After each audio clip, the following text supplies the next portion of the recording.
യോഹന്നാൻ അധ്യായം 10, 1 മുതൽ 21 വരെ. ആമേൻ ആമേൻ, ഞാൻ നിങ്ങളോട് പറയുന്നു, ആട്ടിൻ തൊഴുത്തിൽ വാതിലൂടെ കടക്കാതെ വേറെ വഴിയായി കയറുന്നവൻ കള്ളനും കവർച്ചക്കാരനുമാകുന്നു. വാതിലൂടെ കടക്കുന്നവനോ ആടുകളുടെ ഇടയനാകുന്നു.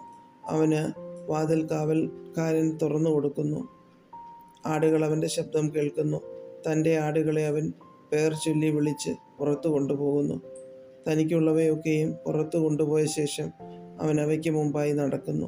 ആടുകൾ അവൻ്റെ ശബ്ദമറിഞ്ഞ് അവനെ അനുഗമിക്കുന്നു. അന്യന്മാരുടെ ശബ്ദമറിയായിക കൊണ്ടവ അന്യനെ അനുഗമിക്കാതെ വിട്ട് ഓടിപ്പോകും. ഈ സാദൃശ്യം യേശു അവരോട് പറഞ്ഞു. എന്നാൽ തങ്ങളോട് പറഞ്ഞത് ഇന്നത് എന്ന് അവർ ഗ്രഹിച്ചില്ല. യേശു പിന്നെയും അവരോട് പറഞ്ഞത്, ആമേൻ ആമേൻ, ഞാൻ നിങ്ങളോട് പറയുന്നു, ആടുകളുടെ വാതിൽ ഞാനാകുന്നു.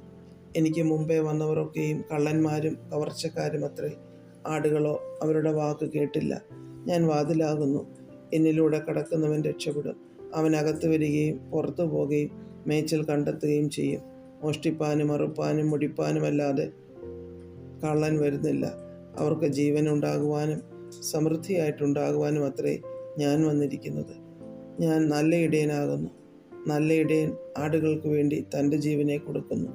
ഇടയനും ആടുകളുടെ ഉടമസ്ഥനുമല്ലാത്ത കൂലിക്കാരൻ ചെന്നായി വരുന്നത് കണ്ട് ആടുകളെ വിട്ട് ഓടിക്കളയുന്നു.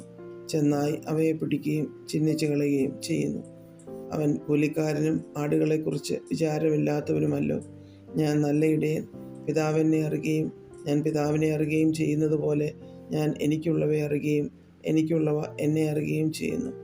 ആടുകൾക്ക് വേണ്ടി ഞാൻ എൻ്റെ ജീവനെ കൊടുക്കുന്നു. ഈ തൊഴുത്തിൽ ഉൾപ്പെടാത്ത വേറെ ആടുകൾ എനിക്കുണ്ട്. അവയെയും ഞാൻ നടത്തേണ്ടതാകുന്നു. അവ എൻ്റെ ശബ്ദം കേൾക്കും. ഒരാട്ടിൻകൂട്ടവും ഒരിടയനുമാകും. എൻ്റെ ജീവനെ വീണ്ടും പ്രാപിക്കേണ്ടതിന് ഞാൻ അതിനെ കൊടുക്കുന്നത് കൊണ്ട് പിതാവ് എന്നെ സ്നേഹിക്കുന്നു. ആരും അതിനെ എന്നോടെടുത്ത് കളയുന്നില്ല. ഞാൻ തന്നെ അതിനെ കൊടുക്കുന്നു. അതിനെ കൊടുപ്പാൻ എനിക്ക് അധികാരമുണ്ട്. വീണ്ടും പ്രാപിപ്പാനും അധികാരമുണ്ട്. ഈ കൽപ്പന എൻ്റെ പിതാവിങ്കിൽ നിന്ന് എനിക്ക് ലഭിച്ചിരിക്കുന്നു.